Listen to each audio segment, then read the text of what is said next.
चलो, winter classes कक्षा 10 की शुरू है और संजय अध्ययन का एनालिसिस। ये जो संजय अध्ययन हमने बनाई है, ऑब्जेक्टिव जो वैकल्पिक प्रश्न आने हैं 30 मार्क्स के, उसके लिए ये क्लासें रिकॉर्ड की जा रही है। तो सिर्फ विकल्प का है। तो जैसे मैंने संजय अध्ययन में हर चैप्टर के ऑब्जेक्टिव के लिए हमने जो भी वन लाइनर फैक्ट बनाया है एक लाइन में, उन सबका डिटेल करना है। और जैसे अध्याय 1 से 6 नंबर का पूछा जाना है, जिनमें से 2-2 नंबर के 2 प्रश्न रहेंगे और 2 नंबर का रहेगा विकल्प। अब वो विकल्प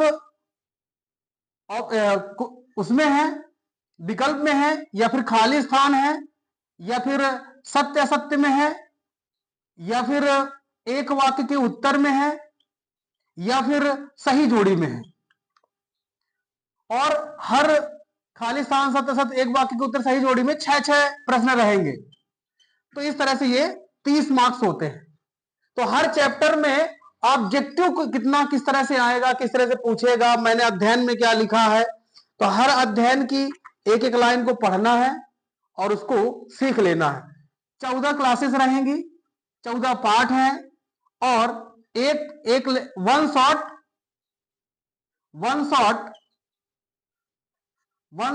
वन चैप्टर, और क्लोज कर देना है उसके ऑब्जेक्टिव। फिर बाद में जो रिवीजन क्लास रहेगी, उसमें प्रश्नों क्वेश्चन आंसर जो इसमें लिखाए गए हैं वो, और जो मैंने पिछले साल चूज किए थे वो, और इस साल पूरा पेपर, पिछली बार कसर रह गई थी, 75 में 73 फंसाया गया था, इस बार 75 में 75, और तैयारी है 100 में 100 की। तैयारी है 100 में 100 की। इस बार 100 के लिए तैयार। सतना जिले से ये बुकलेट बनाई गई है। अगर किसी को चाहिए है 73 89 40 74 65, आप इस पे कॉल करके सतना में कहीं भी आप ले सकते हैं। आप फोन लगाइए, मैसेज करिए, आपको ये किताब उपलब्ध की जाएगी। नहीं लिया, ले लीजिए। क्यों? क्योंकि ये आपके कंपटीशन में भी बहुत काम करेगी। और ना ही इसमें मैंने विकल्प डाले, ना खाली स्थान, ना सत्य सत्य, ना एक वाक्य, ना सही जोड़ी। मैंने डाले हैं हर चैप्टर के फैक्ट, ताकि आप उसे कभी रिवीजन भी करके किसी को पढ़ाना है तो आप सीधे सूत्र और मैटर उसका पढ़िए और किसी को पढ़ाइए। इसमें मैंने ये तरीके दिए हैं कि किसी भी प्रश्न के उत्तर को किस तरह से दिया है, माना कि, और कैसे कारण दिए जाते हैं, डायग्राम बना करके, वो सब मैंने कंक्लूड किया है। देखेंगे क्या कैसा है। अब ये पहला चैप्टर इसलिए डिटेल देना है, द्वंद्व कहां तक पाला जाए, युद्ध कहां तक टाला जाए, अतु वीरा का वंशज है, गोला फेंक जहां तक जाए, है ना। तो 100 तक गोला फेंकना है। अब देखते हैं क्या क्या पार होता है। तो दो अध्याय वन में तैयारी 2 मार्क्स के लिए होनी है। अध्याय 1 में तैयारी 2 मार्क्स के लिए होने हैं। लगभग सब सिखा दूंगा, क्वेश्चन नहीं कराऊंगा, सिर्फ वैकल्पिक और कॉन्सेप्ट सारे बता दूंगा मैं, ताकि आपको जब मैं रिवीजन कराऊं तो आपको थोड़ा बहुत याद भी रहे कि हाँ, कॉन्सेप्ट हमें पहले से ऑलरेडी पता है। शुरू करते हैं। अध्याय 1, विंटर क्लासेस 1, चैप्टर 1।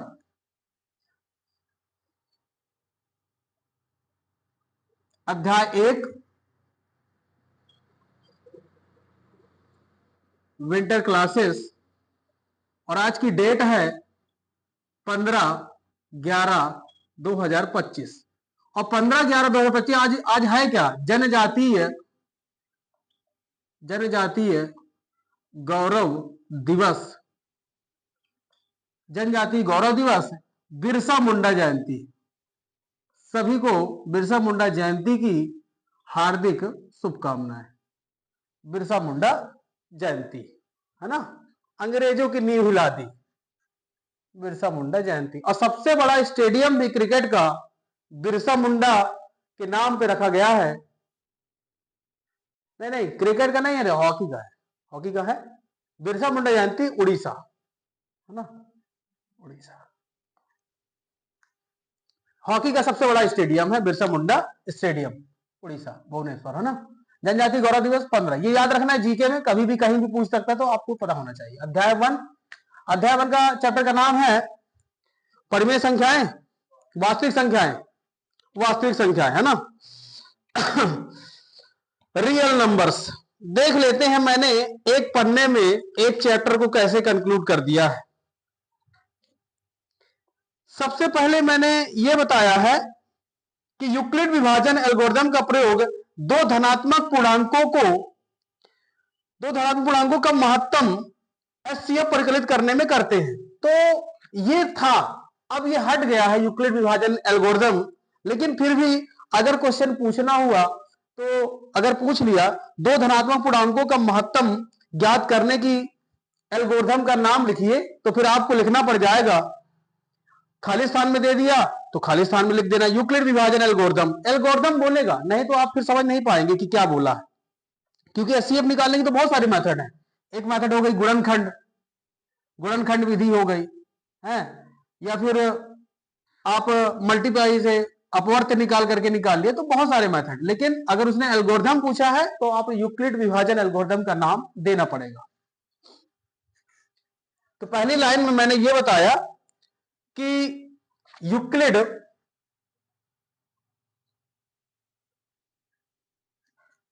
इसको खाली स्थान के रूप में बनवा दें क्या?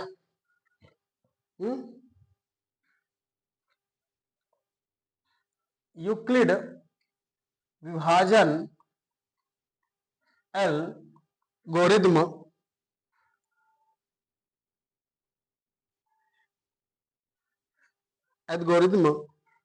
का प्रयोग दो धनात्मक पूर्णांकों का महत्तम समापवर्तक, या फिर एचसीएफ लिख सकते हैं सीधे, एचसीएफ महत्तम समापवर्तक परिकलित करने में करते हैं, ज्ञात करने में करते हैं, कुछ भी ज्ञात करने में करते हैं, ठीक है। अब दो धनात्मक पूर्णांक, इसका मतलब पूर्णांक समझ लीजिए आप अच्छे से। पूर्णांक का मतलब यह होता है जीरो सहित पॉजिटिव नंबर्स और नेगेटिव नंबर्स। तो धनात्मक की बात कर रहा है, इसका मतलब यह है कि पॉजिटिव नंबर ही इस चैप्टर में उपयोग किए जाएंगे। पूर्णांक मतलब नेगेटिव, पॉजिटिव और जीरो सब रहता है। धनात्मक की बात बोला पॉजिटिव नंबर लेना, महत्तम समापवर्तक बोला एचसीएफ का नाम आ चुका है। इसी तरह एलसीएम भी आएगा, तो अभी सिर्फ आप लाइन बस देते जाइए कि अब यूक्लिड विभाजन एल्गोरिथम का नाम आपको माइंड में रखे रहना है, बस खाली स्थान में आ जाए, ऑब्जेक्टिव में आ जाए, सत्य सत्य में आ जाए, तो आप बता सकते हो उसे। दूसरे नंबर पे मैंने ये लिखा है आधारभूत प्रमेय। ये पिछली बार ना इसका पूरी प्रमेय लिखने के लिए आ गई थी, तो आप ध्यान रखे रहिए कि आधारभूत प्रमेय, भूत वो हॉरर वाला भूत नहीं है, जोड़ के है, डरा जाए कोई, आधारभूत प्रमेय का कथन, ये पिछली बार लिखने के लिए आया था, पिछली बार ये लिखने के लिए आया था आधारभूत प्रमेय का कथन। क्या क्या लिखा हुआ था? प्रत्येक भाज्य संख्या को, अब यहां पे भाज्य संख्या आ गई, भाज्य संख्या अब आपको पता होना चाहिए, नहीं पता है मैं वही बताने की ये क्लास ले रहा हूं। भाज्य संख्या का मतलब यह है कि वह 3 या 3 से ज्यादा से विभाजित है। कोई भी नंबर ले लीजिए, अगर वह संख्या 3 या 3 से ज्यादा अंकों से या संख्या से विभाजित है, अंकों से या संख्या से विभाजित है, पूर्ण विभाजित है, तो वह भाज्य संख्या होगी। कैसे? जैसे मैं ये कहूं 6 6 को 2 से विभाजित कर सकते हैं, 6 को 3 से विभाजित कर सकते हैं, 6 को 1 से विभाजित कर सकते हैं, और 6 को 6 से विभाजित कर सकते हैं। लेकिन किसी ने 2 पूछ लिया, तो 2 को 2 से ही विभाजित किया जाएगा, और 2 को 1 से विभाजित किया जाएगा, इसके अलावा किसी से नहीं विभाजित कर सकते। इसका मतलब यह भाज्य नहीं है, यह अभाज्य है। 7 देख लीजिए, 7 7 से विभाजित होगा और 1 से विभाजित होगा। लेकिन अगर किसी ने 12 नाम ले लिया तो 12 2 से जाएगा, 12 3 से जाएगा, 12 4 से जाएगा, 12 6 से जाएगा, 12 से जाएगा। इसका मतलब है कि भाज्य संख्या वह संख्या है जो 3 या 3 से ज्यादा अंकों से विभाजित है, तभी वह भाज्य संख्या होगी। तो इसका कथन हमें बहुत अच्छे से याद कर लेना है और इसी क्लास में ही याद कर लेना है, इसी क्लास में याद करें और बिना देखे अभी ही बोलना है। क्लास में बैठे हैं तो सब याद हो जाना चाहिए, अच्छे सुनते रहना है, याद करा दूंगा मैं। प्रत्येक भाज्य संख्या को, अब समझना, प्रत्येक भाज्य संख्या को, प्रत्येक कोई भी भाज्य संख्या ले लेना, उसके लिए कह रहा है, ये कौन सा आधारभूत प्रमेय का कथन। प्रत्येक भाज्य संख्या को अभाज्य संख्याओं, अभी मैंने एग्जाम्पल बताया है 2 और 7 का, वो है अभाज्य संख्याएं। क्यों? क्योंकि वह सेल्फ, स्वयं से डिवाइड है और 1 से डिवाइड है। जो संख्या खुद से, स्वयं और 1 से विभाजित होती है, केवल स्वयं से और 1 से, वह संख्या अभाज्य संख्या होती है। प्रत्येक भाज्य संख्या को अभाज्य संख्याओं, अभाज्य संख्याओं के एक गुणनखंड के एक गुणनफल, के एक गुणनफल, अभाज्य संख्याओं को गुणनफल होगा, मतलब मल्टीप्लाई करके रखना है, 2 3 5 7 कुछ भी, 11 13 17 कुछ भी, अगर जिसका जितना वैल्यू जाएगी वहां तक जाएगा। तो कह रहा है कि एक गुणनफल के रूप में व्यक्त किया जा सकता है, व्यक्त किया जा सकता है। ठीक है, मतलब प्रत्येक भाज्य संख्या को अभाज्य संख्याओं के एक गुणनफल के रूप में, मतलब सभी का गुणनफल के रूप में व्यक्त किया जा सकता है, किया जा सकता है। तथा यह गुणनखंड, अब जो हमने गुणनफल किए हैं, जो गुणनखंड निकाले थे, यह गुणनखंड अभाज्य गुणनखंडों,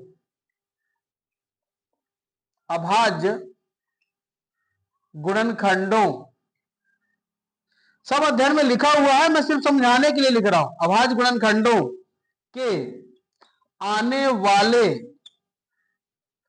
क्रम के बिना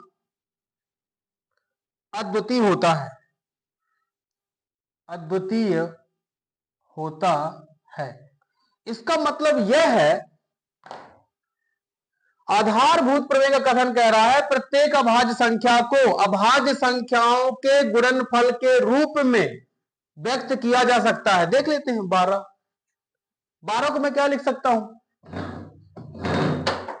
12 बोला अभाज्य संख्याओं के गुणनफल के रूप में, 2 छक्का 12, 4 3 12, 2 दूनी 4, 3 हो गया, मैंने बदल दिया। अब एक नया आएगा, कहे नया आएगा, एक अभाज्य संख्या नहीं है। क्यों? क्योंकि इसके एक 1 से विभाजित है और एक 1 से विभाजित है, ये क्या हो सकता है? 2 संख्या तो है ही नहीं, इसलिए एक नहीं है। तो मतलब यह हुआ कि हमने इसे अभाज्य संख्याओं में ब्रेकआउट कर दिया, तोड़ दिया। बोला है उनके गुणनफल के रूप में व्यक्त किया, सही बात है, मैंने भाज्य संख्या को अभाज्य संख्याओं में गुणनफल के रूप में व्यक्त कर दिया। तथा यह गुणनखंड, ये जो किया है, अभाज्य गुणनखंडों के आने वाले क्रम के बिना अद्वितीय है। अगर ये नहीं आए ना तो ये तुम्हारा नहीं बन सकता है। सही बात है, ये अकेला है। अगर जितने यहां पर नंबर यूज कर लिए गए हैं उसके बिना 12 नहीं बनाया जा सकता है। इसका मतलब ये अद्वितीय है, अगर इसमें कोई एक कम हो गया तो 12 न बनेगा, ये है इसका मतलब। तो तुम्हें सिर्फ यह इसकी कथन कैसे याद रखना है कि प्रत्येक अभाज्य संख्याओं के अभाज्य गुणनखंडों के रूप में अगर गुणनफल कर दिया तो क्या हो जाएगा, उनका गुणनखंड अभाज्य गुणनखंडों के आने वाले क्रम के बिना अद्वितीय होता है। ये सिर्फ समझने वाली बात है, अद्वितीय होता है। और ये कथन इन्वर्टेड में, जब भी कोई कथन लिखा जाता है ना, इन्वर्टेड में लिख रहा है, वहां इस चीज के भी नंबर कट सकते हैं, इस चीज के भी नंबर कट सकते हैं, इसे नोट कर लो, कथन नोट कर लो, ऊपर एल्गोरिथम में अंडरलाइन कर लेना। तो ये दो ऑब्जेक्टिव बना दिए गए, एल्गोरिथम के लिए हो गया। आधारभूत प्रमेय का कथन आया था, इसलिए आप लोग कथन भी तैयार रखिए। 2 नंबर में पूछ सकता है, एक वाक्य के उत्तर में पूछ सकता है कथन, ठीक है। उसके बाद कार्ल फ्रेडरिक गॉस का नाम आता है, एक मैथमेटिशियन है कार्ल फ्रेडरिक गॉस, जिनकी रचना है डिस्क्रिपेंसी अरिथमेटिकी।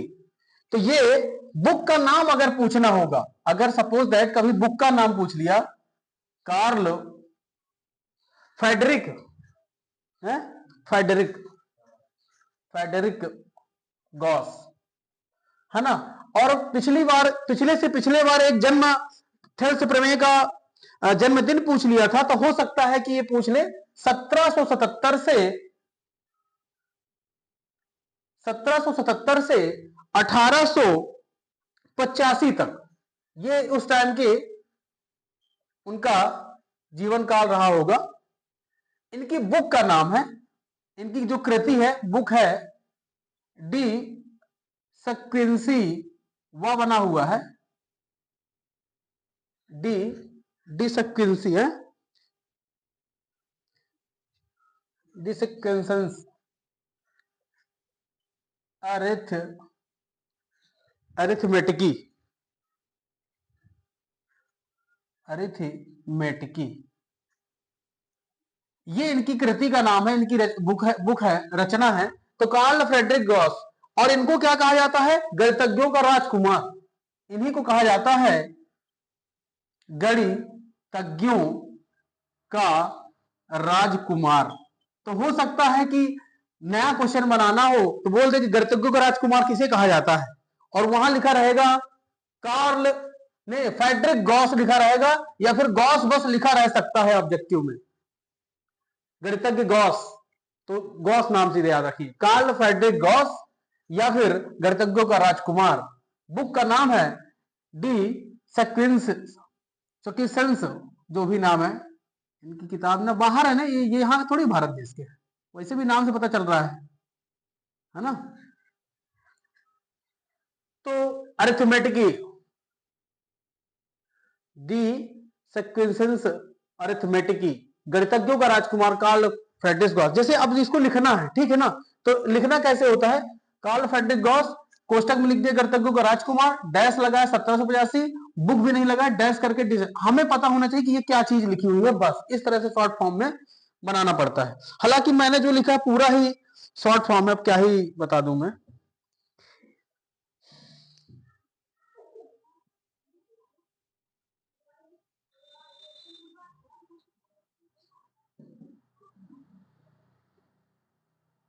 इसमें अगला बिंदु भी लिखा हुआ है, 3 महानतम गणितज्ञों के नाम मैंने बताए हैं, आर्किमिडीज, न्यूटन और कार्ल फ्रेडरिक गॉस। तो इसमें से गॉस गणितज्ञों का राजकुमार है, याद रखेंगे। भाज्य संख्या को अभाज्य संख्याओं के गुणन की अद्वितीय विधि है, सही बात है।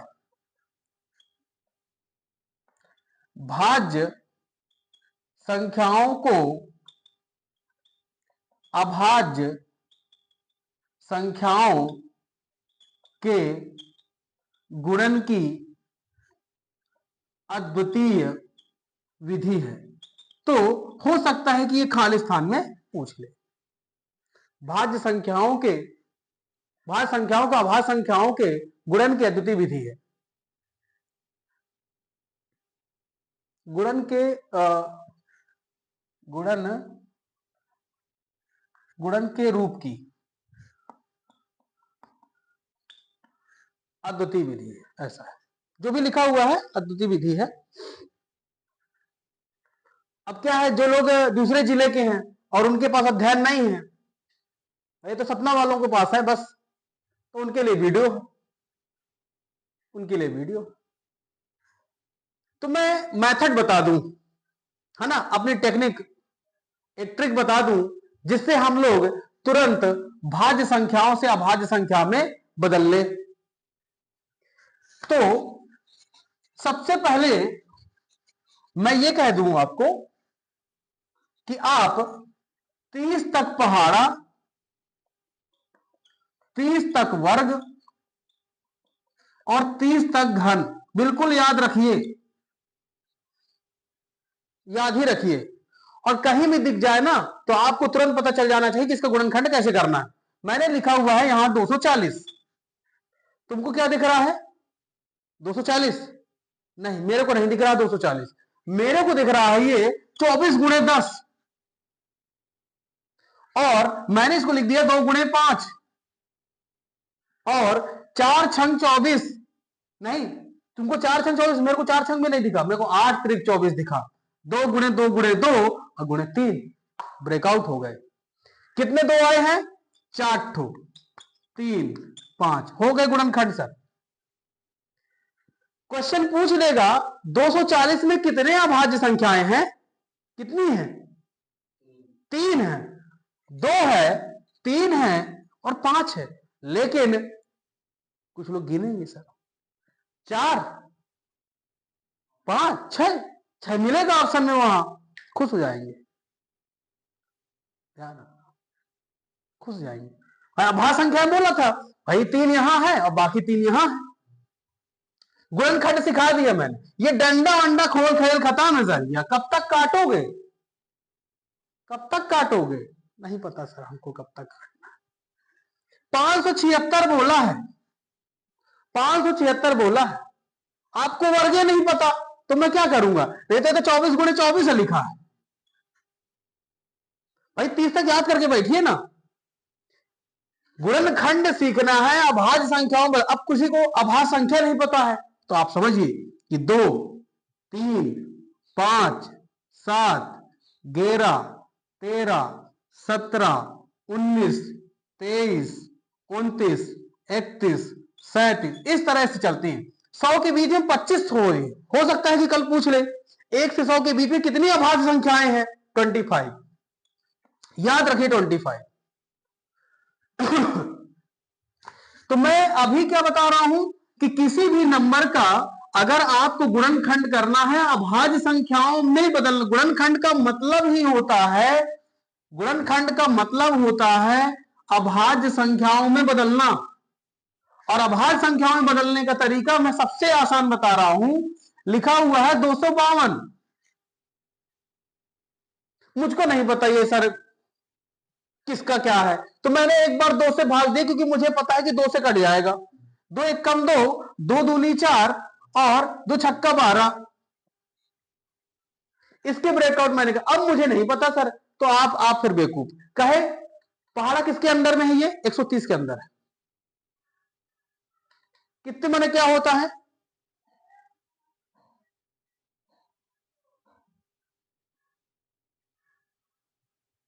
14 नैया 126, जेकड़े दिमाग को कर लेगा।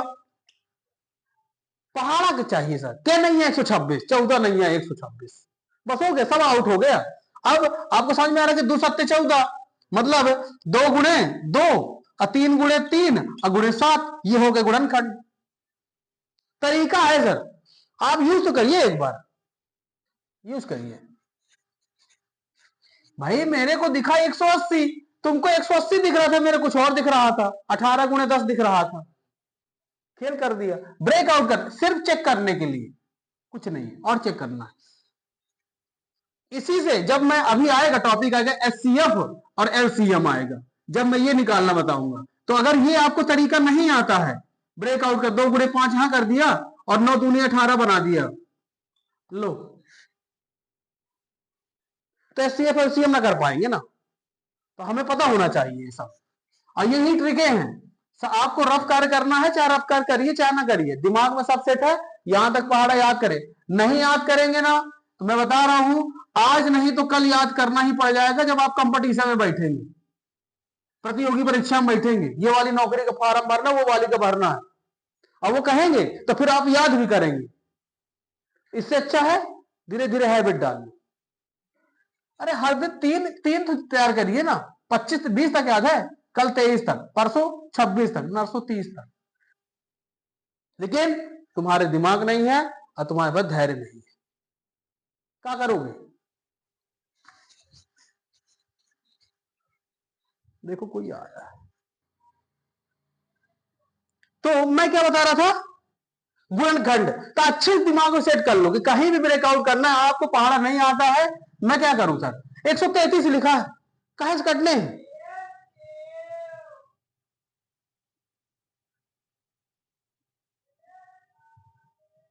उन्नीस का छक्का की सत्ते की अट्ठा है, 19 सत्ते 133 सर। गलत है, गलत है, 153 होता है, 133 क्या मैंने होता है? 7 नहीं, 63 के 3 हासिल 6 और 7 एकम 7, 7 6 13, 133 है होता है, क्या है? हाँ ठीक है ना। तो ये पहाड़े का गेम है, जिसको बहुत अच्छे से पहाड़ा था, देखते देखते खत्म। यहाँ हंसती मिट जाती है हंसते हंसते हैं, ये तो पहाड़ा है। चलिए इसमें आता है अब एचसीएफ और एलसीएम का कॉन्सेप्ट, क्योंकि पिछले बार एक क्वेश्चन आ गया था 6 और 20 का एचसीएफ ऑब्जेक्टिव, गलत था वो भी ऑप्शन, ऐसे कुछ था, जो भी रहा हो, इसका रहा हो चाहे एक और रहा हो, दूसरा रहा होगा, 91 और 27 जो भी था, उसको भी चेक करते हैं, 91 और 27 वाले को। भाई इसका पूछा है एलसीएम और इसी का पूछा है एचसीएफ, हम दोनों निकाल देंगे। अपने अध्ययन में पीछे क्वेश्चंस पड़े हुए हैं। हाँ 6 और 20 का एचसीएफ पूछा था, तो सबसे पहले हाँ है 21 था, 21, ठीक। तो सबसे पहले हम ये समझ लेते हैं कि एचसीएफ वास्तव में है क्या, ये किसी को समझ में नहीं आता है, एलसीएम वास्तव में है क्या। तो मैं एलसीएम समझा देता हूं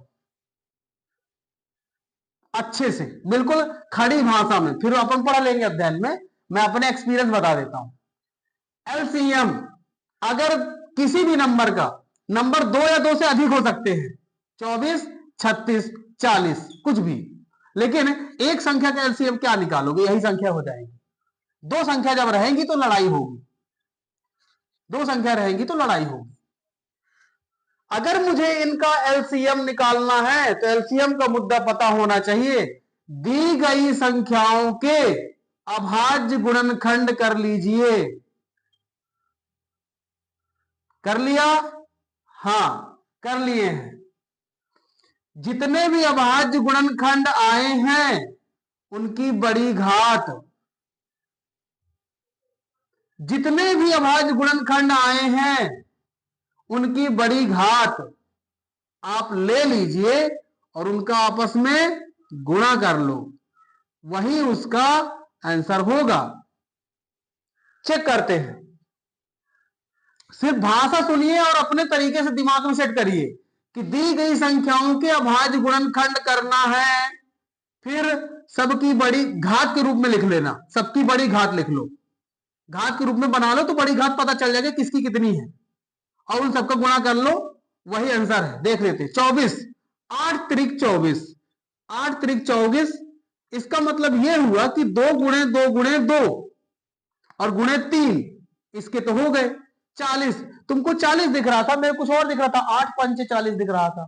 8 का मतलब यह हुआ कि 2 गुणे 2 गुणे 5। आप बताइए कितने आए हैं अभाज्य गुणनखंड? 3 आए हैं, एक 2 आया, एक 3 आया, एक 5 आया, इस तरह लिख दीजिए सीधे। अब बड़ी घात देख लो, सर यहां घात 3 है, यहां घात 3 है, ये लो। 3 3 एक के बार आया है, जिसकी घात 1 है मैक्सिमम, सर एक बार। 5 भी एक के बार आया है, सर यह आंसर। गुणा करने हैं तो कुछ लोग 30 मार खा बनेंगे, कैसे? 8 8 से 24, 24 का पहाड़ा पढ़े शुरू कर देंगे। नहीं, 8 पंचे 40, और 40 माही 3 का पहाड़ा 4 बार तो बनता है 120।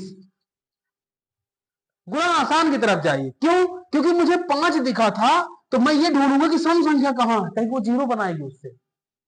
अगर कहीं सम संख्या दिखेगी तो ये 5 जीरो बनाता है, और जीरो बनाएगा तो बड़ा आसान हो जाएगा गुणा करना। तो आप ढूंढते रहिए इस तरह की चीजें। एक और बोला कि सर आप छोटे छोटे लेके समझा दिए, थोड़ा बड़े ले लो। बड़े नंबर लेते हैं ना हम लोग। 243 कुछ ज्यादा बड़ा ले लिया क्या? अरे चलता है। 243 ले लिया, और यहां ले लेता हूं मैं 120। चलो अब ठीक है, लड़ाई तगड़ी होगी। बोला है कि गुणनखंड करिए। पहला तरीका गुणनखंड, अभाज्य गुणनखंड कर लीजिए। बड़ी घात देखना है और उनका आपस में गुणा करना है। किसकी बड़ी घात? अभाज्य गुणनखंडों की बड़ी घात। 243 मुझे नहीं समझ में आ रहा था, तो मेरे को 3 का विभाजन का नियम समझ में आया, क्योंकि 2 से तो ना कटेगा, तो 3 से कटेगा। तो देखते कैसे कटता है। 4 3 7 तो 9, और 9 3 से कट रहा है तो पूरी संख्या कटेगी। जैसे ही मैंने 3 से काटा, 3 8 24, 3 1 कम 3, ये तो 27, ये तो 81 है, तो 9 का वर्ग होता है, और 2 की 3 की घात में 4 होता है। इसका मतलब ये हुआ कि टोटल ये जो लिखा है 3 की घात में 5 लिखा है। ठीक है, यहां देख लेते हैं, क्योंकि यहां 12 और 10, 2 गुणे 5 यहां दिख रहा था 10 का, और 12 का दिख रहा था 4 तिया 12, और 4 तिया 12 को हमने क्या लिख दिया है? 2 गुणे 2 गुणे 3। इसका मतलब ये हो कि 2 की घात में यहां कितने दिख रहे हैं? 3, और 3 की घात में 1 दिख रहा है। और कितने अभाज्य गुणनखंड आए हैं टोटल दोनों संख्याओं से मिला करके? 3 आए हैं। कौन कौन से? 2 आया है, 3 आया है, और 5 आया है। अब मुझे लगानी है बड़ी घात, तो 3 यहां एक के बार है, इस वाली संख्या में 3 यहां एक बार है, और इस वाली संख्या में 3 यहां 5 बार है, तो 5 लेना पड़ेगा बड़ी घात। 5 एक बार है, और 2 कितनी बार है? 2 है 3 बार। This is the answer. तो इस तरह से हम गुणनखंड करके एलसीएम फाइंड कर लेते हैं। अब एचसीएफ का मैटर देख लीजिए। एचसीएफ कहता है कि अभाज्य गुणनखंड कर लो। अभाज्य गुणनखंड कर लो, कर लिया, कह कि मेरे को सीख गया, मैंने एलसीएम में सीख लिया अभाज्य गुणनखंड। अभाज्य गुणनखंड कर लो, और कहता है उभयनिष्ठ, उभयनिष्ठ अभाज्य गुणनखंड की छोटी घात, छोटी घात, छोटी घातों का गुणा, नहीं छोटी घात बस, जितने भी उभयनिष्ठ रहेंगे, उभयनिष्ठ मतलब सभी में मिलना चाहिए। अभाज्य गुणनखंड कर लिया, उभयनिष्ठ अभाज्य गुणनखंड की छोटी घात ले लिया है, और आपस में गुणा कर लिया है। आपस में गुणा, जो भी आएगा वो इसका एचसीएफ होगा।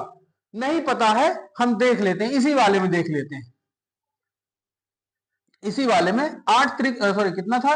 4 तिया 12 था, नहीं नहीं, 2 2 गुणे 2 4 तिया ना, कुछ गड़बड़ था क्या 12 का? यहां कुछ गड़बड़, यहां 2 की घात में 3 लिखा था, गलत था। हाँ सही है ना, यहां 2 पंचे 10 दिया। ठीक ठीक ठीक ठीक ठीक, ओके सॉरी, हाँ सही है। तो इसमें मैंने देखा कि 243 के जो गुणनखंड आए हैं 3 की घात में 5 आए हैं। एक लिखना जरूरी है एचसीएफ के लिए, एक लिखना जरूरी है। क्यों लिखना जरूरी है बताया जाएगा। 120 120 में हमने लिखा 2 की घात में 3, 3 की घात में 1, 5 घात में 1। कहा है अभाज्य गुणनखंड कर लो, कर लिए। उभयनिष्ठ अभाज्य गुणनखंड की छोटी घात, उभयनिष्ठ मिल कौन रहा है? उभयनिष्ठ का मतलब होता है दोनों मिलना, 3 मिल रहा है, और 3 मिल रहा है तो कह रहा है उसकी छोटी घात। यहां 5 घात है, यहां 1 घात, सर 1 घात आंसर है। तो ये फोन में पूछ रहा है एक लड़का, सर कोई ना मिला तो? जिसका कोई नहीं होता उसका कौन होता है? एक। सबका मालिक एक है भाई, सबका मालिक एक है सर। अगर कोई नहीं मिला, मान सपोज दैट कि एनीवन, अगर नंबर से ले लेते हैं, यहां लिखा हुआ है, क्या क्या ले लें, छोटे नंबर लेते हैं ना, छोटे में ना मिलेंगे ना। यहां लिखा हुआ है 60, नहीं 60 नहीं है, 80 लिखा हुआ है, 80 लिखा हुआ है, और मैं यहां लिख देता हूं 27। अब चलते, तो 80 को मैंने देखा कि ये 8 लिखा है, 2 पंचे 10 होता है, 8 लिखा है तो 2 गुणे 2 हो जाएगा, घन है भाई, 2 का घन होता है, और ये 3 का घन लिखा हुआ है। अब पता चला कि 27 में 3 का घन है, कोई नहीं है इसका साथी, और 80 में 2 की घात में 4 है और 5 है, दोनों में कुछ नहीं मिल रहा है सर। दोनों में जब नहीं मिलता तो सबका मालिक एक है ना, तो सबका मालिक एक ही है, ऊपर वाला। बाकी तो सब ये गर्दिश में चलते रहते हैं, जिन्ना गिरते हैं तो हड्डी हड्डी टूट जाती है फिर कोड़ी में चावे है। हाँ, इसलिए टसन में नहीं रहने का सीख लीजिए। और देखा ना वे जिन्ना, अब कहा बोल दे, चल रहा वीडियो नहीं तो बताता रोक के तो बोल सकते हैं ना, होता है बता दू। हाँ ठीक है, तो मैं आप लोगों को ऑब्जेक्टिव बताने की कोशिश कर रहा हूं, और आ गया हूं मैं ऑब्जेक्टिव तक। लगभग एक नंबर आपका फिक्स है, अगर यह आ गया कि इसका एचसीएफ निकालिए, उसका एलसीएम निकालिए। 2 क्वेश्चन हमारे सामने हैं, प्रीवियस ईयर में आए हुए हैं, देख लेते हैं इनकी कितनी मजाल थी कि ये आ कैसे गए थे। क्या पता 2 नंबर में यही बोल दे कि अभाज्य गुणनखंड विधि द्वारा 6 और 20 का एचसीएफ निकालिए या एलसीएम दोनों निकालिए। तो सर 6 और 20 को आपको निकालना है, मैं क्वेश्चन नहीं करा रहा हूं, क्वेश्चन कराऊंगा तो भाषा से लिखाऊंगा, ये तो आपको रफ कार्य में करना है और टिक मार के निकलना है। 6 20 का एचसीएफ निकालना था, आप तुरंत लिखे 2 3 6 होता है, गुणे 1 2 मान दिया भाई। 20 देखा, 4 पंचे 20 होता है, 2 गुणे 2 मारा, 5 लिखा, 1 मार दिया, आपने तुरंत इसको घात में लिख लिया। 2 की घात में 1 लिखा है, 3 की घात में 1 लिखा है, और 1 तो है ये है, यहाँ 2 की घात में 2 लिखा है, और 5 लिखा है, और 1 लिखा है। बोला है एचसीएफ, एचसीएफ का मतलब होता है गुणनखंडों की छोटी घात लेनी है, जो उभयनिष्ठ होना चाहिए, दोनों मिलना चाहिए, दोनों में 2 मिल रहे थे, छोटी घात हो गई आंसर, कौन सा 2। ये वाला ओके हो गया सवाल। 91 21 है, 91 पहाड़ा मैंने कहा 13 सते 91, क्लियर बात है, 21 है, 3 सते 21, दोनों मिल रहा है 7, और दोनों की छोटी घात सेम है, इसलिए 7 इज द आंसर। तो मुझे लगता है कि ये एक नंबर का आपसे यहां गलत नहीं होना चाहिए।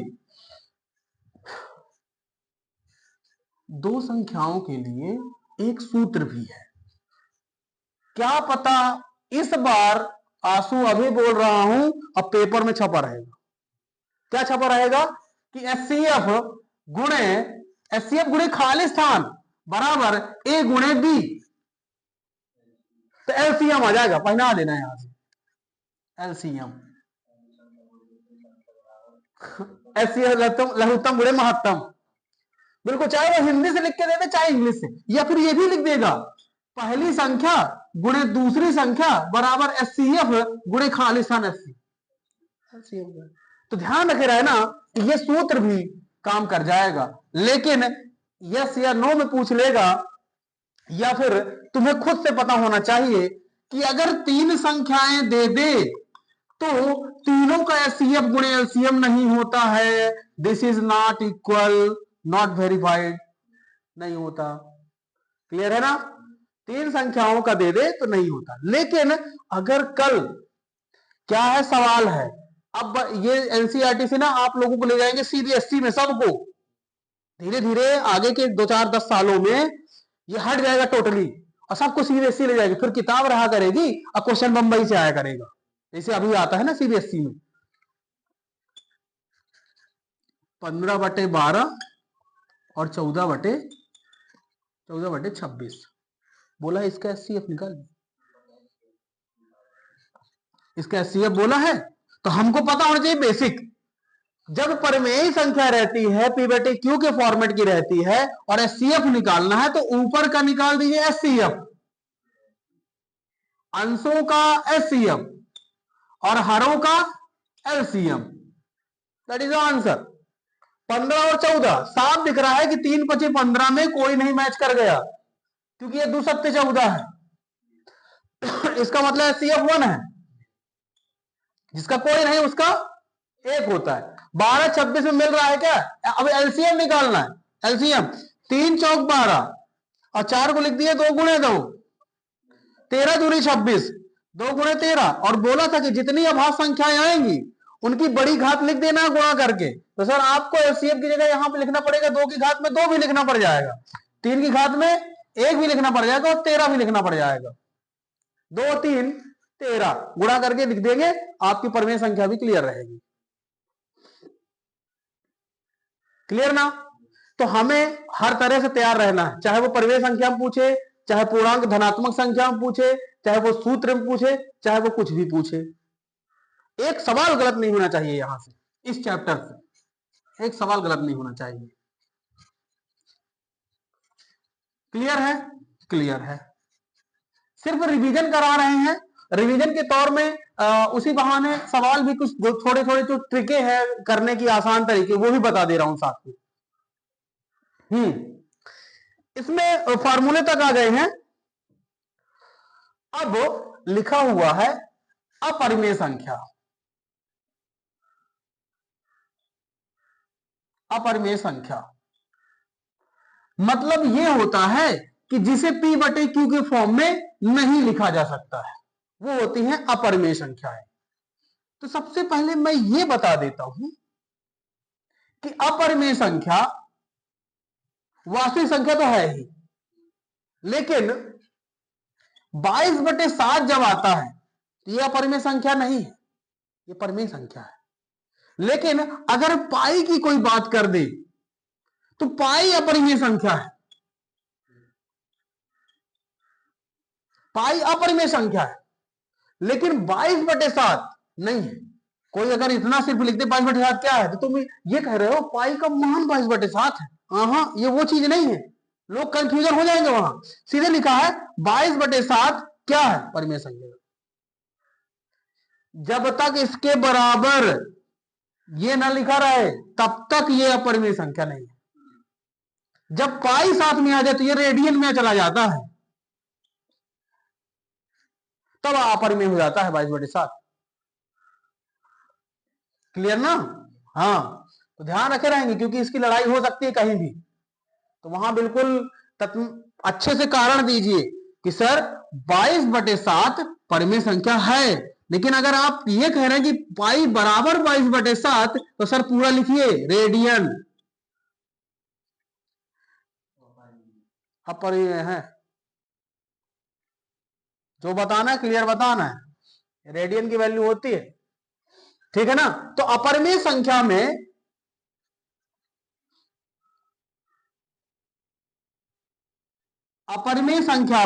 इसी में लिख देता हूं मैं, कोई जुड़े, घटे, भाग या गुणा कुछ भी हो जाए,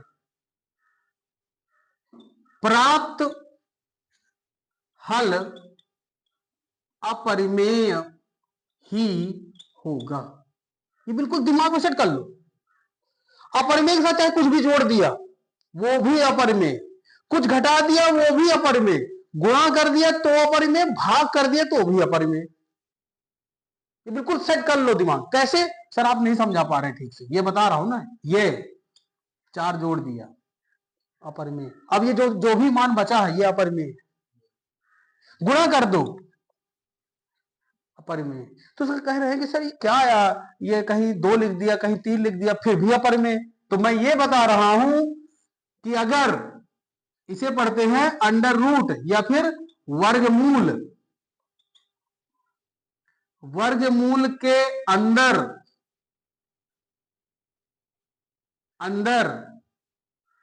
यदि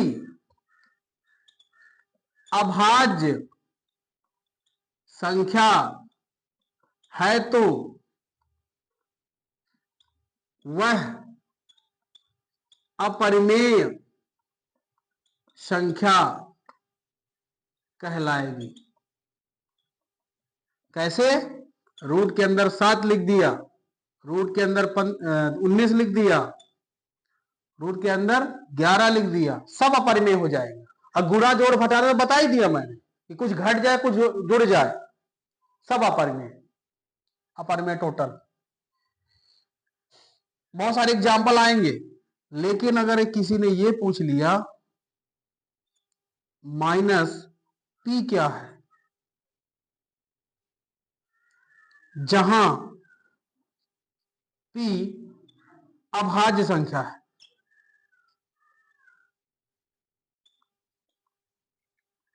ऑप्शन देता हूं सर 4।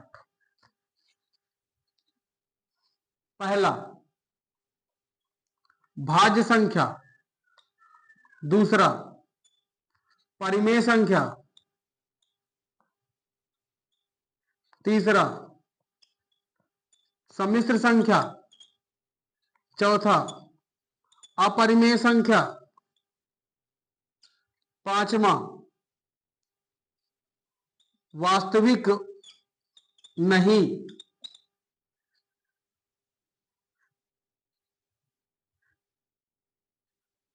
कॉन्सेप्ट चल रहा है ये सबसे तगड़ा 11वीं के लिए।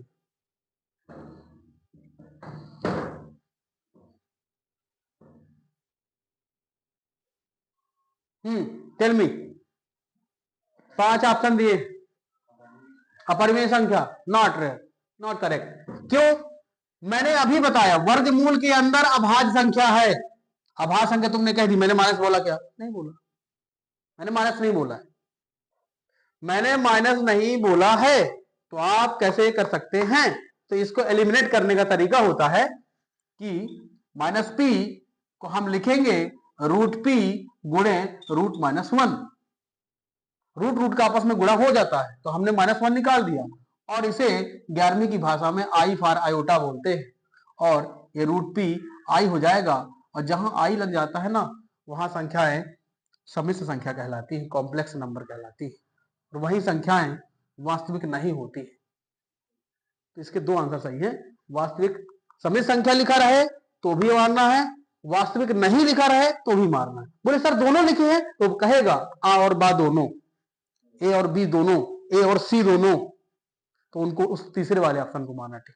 इसे कहीं ठोक दीजिए, लिख लीजिए कहीं, अच्छे से सेट करेंगे जैसे, ताकि समझ में आए कि कहां से शुरू किया है। जैसे अपरिमेय है, अपरिमेय संख्या, इसको क्या करना, अपरिमेय संख्या हेडिंग डालना, उसके बाद फिर से लिखना अपरिमेय संख्या में कोई जोड़े घटे भाग या गुणा हो तो प्राप्त हल अपरिमेय ही होगा। ये हो गई पहली लाइन, फैक्ट नंबर 1 हो गया। फिर दूसरी लाइन में ये पूरा लिख दिया, तीसरी लाइन में ये इसका एग्जाम्पल है ना, ये इसके एग्जाम्पल हो गए। इसी में पाई भी लिख लेना, इसी में पाई, फिर ईटीसी कर लेना। तीसरा वाले में ये बोला है, और इसके मैंने 4 ऑप्शन 5 ऑप्शन दे दिए, फिर आप उसी के नीचे ये सॉल्व लिख लेना और टिक मान लेना कि सम्मिश्र संख्या और वास्तविक नहीं, वास्तविक नहीं, नहीं ऐसा नहीं, वास्तविक संख्या नहीं, या फिर लिख देना काल्पनिक भी बोलते हैं, काल्पनिक। ये मैं याद दिलाऊंगा कहां पे, जब चैप्टर 4 करेंगे, जब मूल वास्तविक नहीं होते हैं, जब डी का मान लेस देन 0 हो जाता है, ये वही चला जाता है, लेकिन अंडर रूट के अंदर माइनस आने लगता है। ध्यान रखे रहेंगे। और इस बार का क्वेश्चन आउट क्या करना है, आउट ये करना है कि आपसे अभाज्य गुणनखंड विधि तो पूछेगा, 3 अंक रहेंगे। 672 मैंने एक देखा तो क्वेश्चन, जो मैंने इस बार आउट करने का सोचा है कि पेपर में आ जाएगा सीधे, 672 120 या फिर 12 15 21, 12 15 और 21 अभाज्य गुणनखंड विधि से एचसीएफ और एलसीएम निकालिए, या फिर 672 और जो भी 21 था, 672 15 जो भी रहा, मुझे याद नहीं। तो 3 संख्याओं का आपको अच्छे से प्रैक्टिस कर लेनी है। 2 संख्या का आएगा तो बन ही जाएगा, 3 का कर लेना। इस बार मेरे को ऐसा लगता है कि 3 संख्याओं वाला भाज्य गुणनखंड विधि से आएगा एचसीएफ और एलसीएम निकालने के लिए। फार्मूला वाला आएगा तो कर ही लेंगे, ठीक है। पाई का मान तो मैंने बता ही दिया है ना। वास्तविक संख्या में रूट वाला माइनस में ये बता दिया है। अब ये बता देते हैं प्रमेय 1.2। प्रमेय 1.2 प्रमेय 1.2 क्या कहती है? प्रमेय 1.2 यह कहती है कि यदि p कोई अभाज्य संख्या है, यदि p कोई अभाज्य संख्या है और p q स्क्वायर को विभाजित करता है तो वह q को भी p विभाजित करेगा। तो p q को भी विभाजित करेगा। जहां मिस्टेक से अध्ययन में a लिखा हुआ है उसे p कर देना, ठीक है, p कर देना। लिखना है यदि p कोई अभाज्य संख्या है, यदि p कोई अभाज्य संख्या है और p q स्क्वायर को विभाजित करता है तो p q को भी विभाजित करेगा। जहां p एक धनात्मक पूर्णांक है। इस तरह से ये वाला कॉन्सेप्ट काम करेगा क्वेश्चनों में जहां पास क्वेश्चन आउट कर। इस बार क्वेश्चन कौन सा आउट होना है? 7√5 ये क्वेश्चन आउट है। अगर ये कह दिया दिखाइए कि 7√5 अपरिमेय संख्या है तो ये आपको पेपर में मिलेगा सीधे। आज लिख रहा हूं, पेपर में मिल जाएगा। आप आराम से इसको चटका करके चले आना।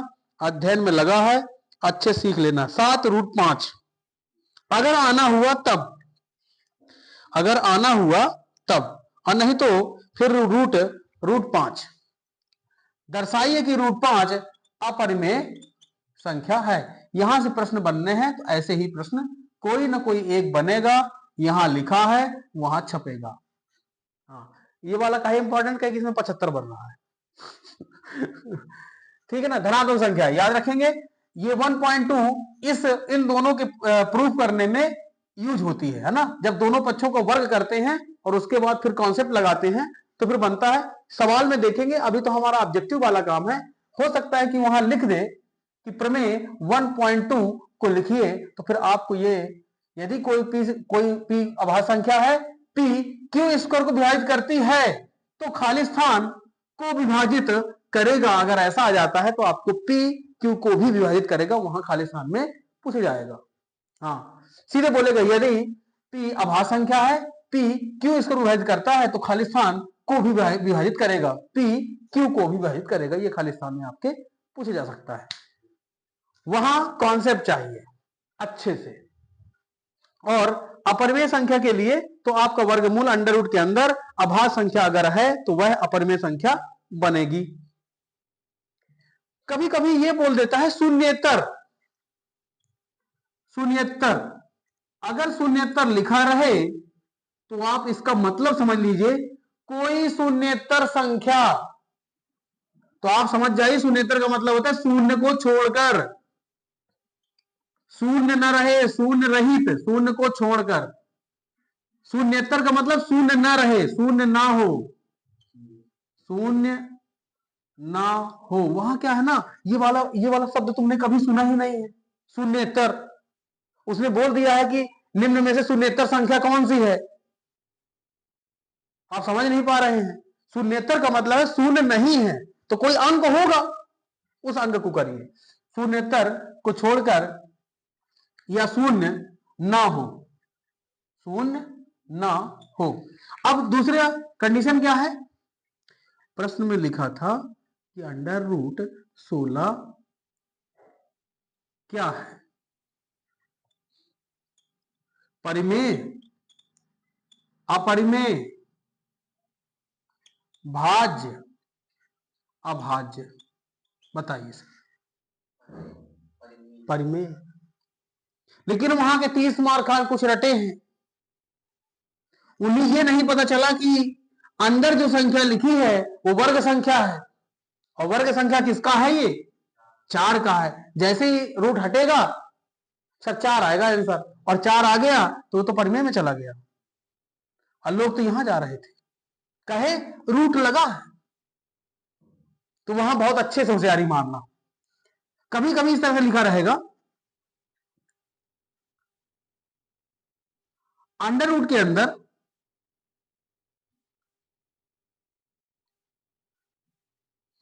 लिखा रहेगा 2 गुणे, नहीं ऐसा नहीं दिया, इतना तो टिपिकल नहीं आएगा जितना मैं सोच रहा हूं।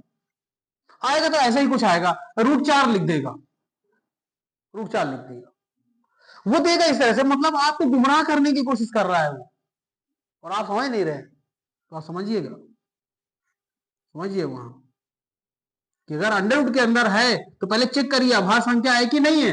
अगर अभाज्य संख्या नहीं है तो वह क्या है, वह क्या है, चेक करिए। √6 लिखा हुआ क्या है, ये अपरिमेय। भाई क्यों, √2 गुणे √3 हो गया, दोनों अपरिमेय हैं, दोनों अपरिमेय। मैं पहले ही बोला था कि अपरिमेय में परिमेय का गुणा हो चाहे अपरिमेय का, बनेगा अपरिमेय है, ठीक है ना। हाँ, वहां वहां कुछ भी हो सकता है, वहां कुछ भी पूछ सकता है, और तुम लोग ना होश आवाज और पढ़ लो। 3 महीना बचे हैं, 2 महीना 3 महीना जो भी है, उतने में रिवीजन भी करना है और तुम्हारे स्कूलों भी जाना, तो बहुत अच्छे समय बचाइए। टाइम टेबल सेट कर लो, टारगेट बना लो, टाइम टेबल और टारगेट। और वन शॉट में वन चैप्टर तो दे ही रहा हूं, ऑब्जेक्टिव 2 नंबर आज से तैयार है। अगर आज कोई पढ़ रहा है 2 नंबर तैयार है। इस अध्ययन में लगभग मैंने इतना ही बताया है? हाँ, एक पन्ना है, सूत्र है, अभाज्य संख्याओं का है, और जो सिखाना था बता दिया है। महत्तम, एलसीएम, एचसीएफ, धनात्मक पूर्णांक,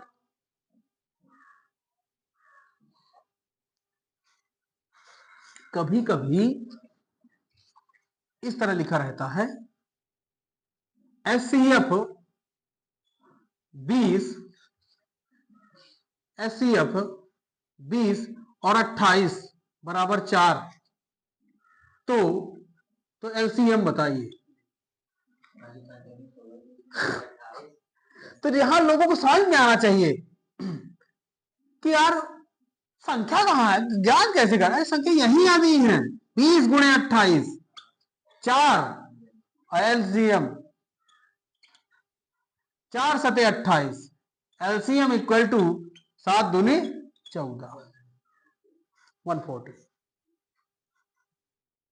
चेक कर लो, अगर लगता है तो चेक कर लो। 20 और 28 है, 4 सते 28 होता है, 2 गुणे 7, और 4 पंचे 20 होता है, 2 गुणे 7, सॉरी 5 क्या निकाला था, एलसीएम। एलसीएम तो भाई उभय एलसीएम में होता है कि अभाज्य संख्याओं की बड़ी घात। यहाँ 2 कितनी बार है, यहाँ 2 बार है, यहाँ भी 2 बार है, तो मैक्सिमम तो 2 ही हो गया, बाकी 5 भी ले लो, 7 भी ले लो। कुछ लोग 5 7 पर 35 मार देंगे, गलत बात भाई, सर 5 है, 4 पंचे 20 और 20 दूरी 40, सॉरी 20 सत्ते 140, तो यहां से ध्यान रखिए। तो इस तरह से हम लोग ने 1 शॉट 1 वीडियो 1 आवर्स, 1 घंटा खेल खत्म होता है, 1 घंटा खेल खत्म। तो मुझे लगता है कि 14 पाठ है और 14 लेक्चर्स, मतलब 14 घंटा में खेल खत्म। अगर कोई 14 घंटा बैठ करके हिम्मत है किसी के, तो वो पूरे 30 नंबर मार सकता है। भाई एक एक कॉन्सेप्ट बताना है, कुछ नहीं कि अरे यार ये कहां से आएगा, सीख लेंगे। अभी यही सब बताया है कि गुणनखंड कैसे करना है, अभाज्य संख्याएं क्या होती हैं, और भाज्य क्या है, एलसीएम एचसीएफ क्या होते हैं। अब आपकी क्वेश्चन की बारी है, क्वेश्चन जब रिवीजन आएगी, लगभग रिवीजन कब देंगे हम लोग, दिसंबर में, 22 दिसंबर के बाद ही देंगे, है ना, 22 दिसंबर के बाद ही देंगे। जिसके पास अध्ययन नहीं है तो वो अध्ययन ले ले, बहुत जरूरी है। न लोगे तो तुम जानोगे, मेरे को क्या ही करना है ना, मैं तो बना के दे रहा हूं, ठीक है। तो लगभग इतना ही आएगा। कंपटीशनों में कैसे आता है, कंपटीशन का बता देता हूँ थोड़ा बहुत पेपर का। जैसे अपन को देने हैं, श्रेष्ठा का देना है, या फिर ज्ञानोदय का देना है, या फिर आकांक्षा योजना हो गई, बहुत सारी तो एसटी वालों के लिए आकांक्षा योजना चलती है, जेई मेंस की तैयारी और नीट की फ्री में होती है। अभी होगा ना, अभी तो अभी कहाँ आएगी, हाँ हाँ है ना, पेपर है ना मेरे पास, चाहिए है, मिल जाएगा मिल जाएगा। हाँ अभी तो यहाँ नहीं है, वहां से ले आऊंगा तो भेज दूंगा किसी से, बस ऑटो ऑटो में उतरवा लेना फिर। देखो कभी कभी क्वेश्चन वहां इस तरह से नहीं आते। कठिन क्वेश्चन कैसे बनेगा, लिखा हुआ है 3a³ b² c, और लिखा हुआ है 27a b⁴ c³ SCF बता दीजिए सर, SCF पूछा है, ये कठिन क्वेश्चन है, चला गया।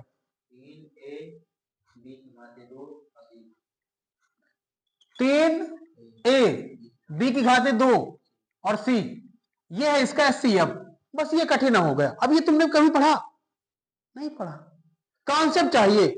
क्या कॉन्सेप्ट चाहिए था, हमें ये चाहिए था कि सर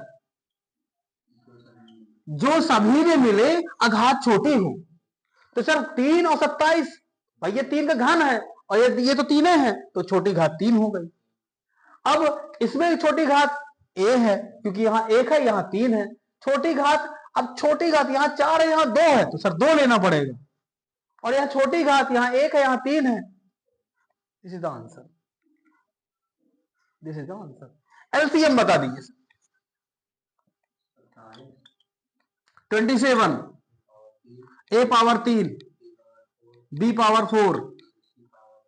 c⁴। अब क्या होता है, इसमें यह कहा गया है कि जो जो मिले वो तो लेना ही है, लेकिन उनकी बड़ी घात लेनी है।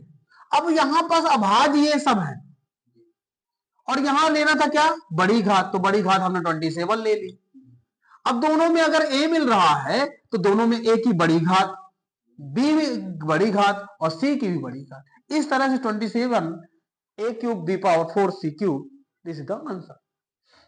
तो ऐसे क्वेश्चन आपके श्रेष्ठा में और ऐसे ही क्वेश्चन आपकी ज्ञानोदय में मिलेंगे ऑब्जेक्टिव में। उसको क्या करना है, उसने चैप्टर दिया ना, SCF LCM दे दिया है, करो ना, दिमाग है तो कर लो, ये वाली बातें हैं। अब हो जाता है ये कठिन, कैसे कठिन हो जाता है, कठिन अभी मैं ये आसान दे दिया हूं, कठिन में बताता हूं ना कठिन कैसा होता है। और अभी तीसरा क्वेश्चन तो बिल्कुल भरकम है, जब लिखा रहेगा x² प्लस 7x प्लस 12, और बोला है कॉमा x²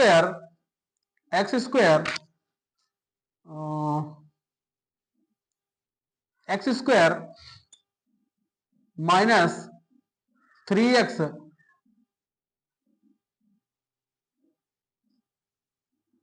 प्लस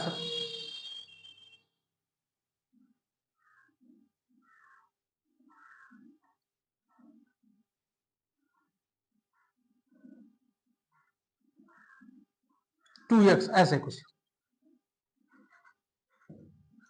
ये भी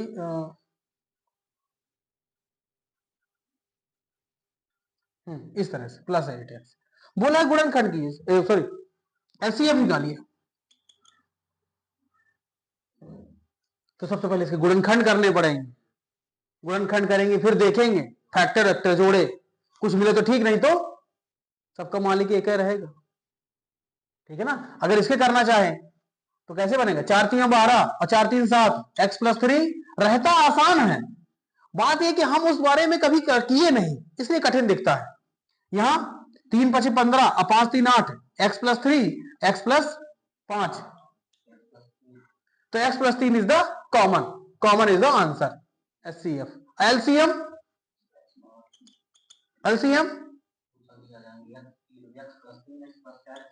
x + 3 x + 4 और x + 5 गुणे में रहेंगे, हो गया इज आंसर। ये है अपने कंपटीशन के लेवल का, और कुछ नहीं। तो इस तरह से ये अपना पहला चैप्टर वन शॉट खेल खत्म, वन शॉट ओके ऑब्जेक्टिव। आपको 2 नंबर के ऑब्जेक्टिव बनाना है, यहां से बनाइए, और इनका जो मैंने एप्लीकेशंस बताया है दिमाग में, वो आपके प्रश्नों में भी काम करेगा, कहीं ना कहीं जहां भी जरूरत पड़ेगी वहां काम करेगा, काटा कूटी में काम करेगा। तो आप दिमाग में सब रखिए, 2 नंबर की चीज यहाँ से क्लियर है।